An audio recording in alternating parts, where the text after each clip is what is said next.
అరవింద్ అయితే గౌతమ్‌ని చాలా కోపంగా చూస్తూ ఉంటాడు. అది చూసిన ఆ గౌతమ్ అయితే ఏంటి వీడింత కోపంగా చూస్తున్నాడు, ఏదైనా చేయాలనుకుంటున్నాడా ఏంటి అని చెప్పేసైతే చాలా టెన్షన్ పడిపోతూ ఉంటాడు. ఇంతలో అక్కడ ఉన్న అరవింద్ అయితే మళ్ళీ ఏంటి ఆలోచిస్తున్నావు? వంటలైతే గుమగుమలాడిపోతున్నాయి. నువ్వు త్వరగా వడ్డిస్తావా లేదా? అని చెప్పేసైతే అంటూ ఉంటాడు. ఆ మాటలకి అక్కడ ఉన్న మల్లి అయితే నవ్వి సరే బాబు గారు వడ్డించేస్తానని చెప్పేసైతే ఆకులో వడ్డిస్తూ ఉంటుంది. ఇంతలో అక్కడ ఉన్న గౌతమ్ మాత్రం చాలా కోపంగా అరవింద్ వైపైతే చూస్తూ ఉంటాడు. ఇంతలో అక్కడ ఉన్న కౌసల్య అయితే ఏంటి ఏం చెయ్యాలనుకుంటున్నారు వీళ్ళు అని చెప్పేసైతే అనుకుంటూ ఉంటుంది.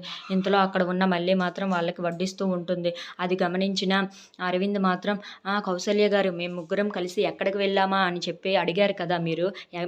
మేము ముగ్గురం ఎక్కడికి వెళ్ళామంటే అని చెప్పేసైతే అంటూ ఉంటాడు. ఆ మాటలు వినగానే అక్కడ ఉన్న గౌతమ్ అయితే ఏంటి వీడు ఏం మాట్లాడుతున్నాడు, అన్ని విషయాలు చెప్పేస్తున్నాడేంటి అని చెప్పేసైతే అనుకుంటూ ఉంటాడు. ఇంతలో అక్కడ ఉన్న అరవింద్ మాత్రం మేము ముగ్గురం ఎక్కడికి వెళ్ళామంటే నా మీద హత్య ప్రయత్నం జరిగింది కదా, ఆ ప్లేస్‌కి మా ముగ్గురం వెళ్ళామని చెప్పేసైతే అంటూ ఉంటాడు. ఆ మాటలు వినగానే అక్కడ ఉన్న మళ్ళీ కౌసల్య ఇంట్లో ఉన్న వాళ్ళందరూ అయితే ఒక్కసారిగా షాక్ అయిపోతూ ఉంటారు.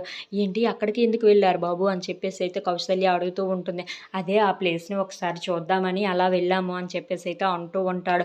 ఆ మాటలకి అక్కడ ఉన్న గౌతమ్ మాత్రం చాలా టెన్షన్ పడిపోయి అరవింద్‌ని చూస్తూ ఉండిపోతాడు. If you like this video please like, share.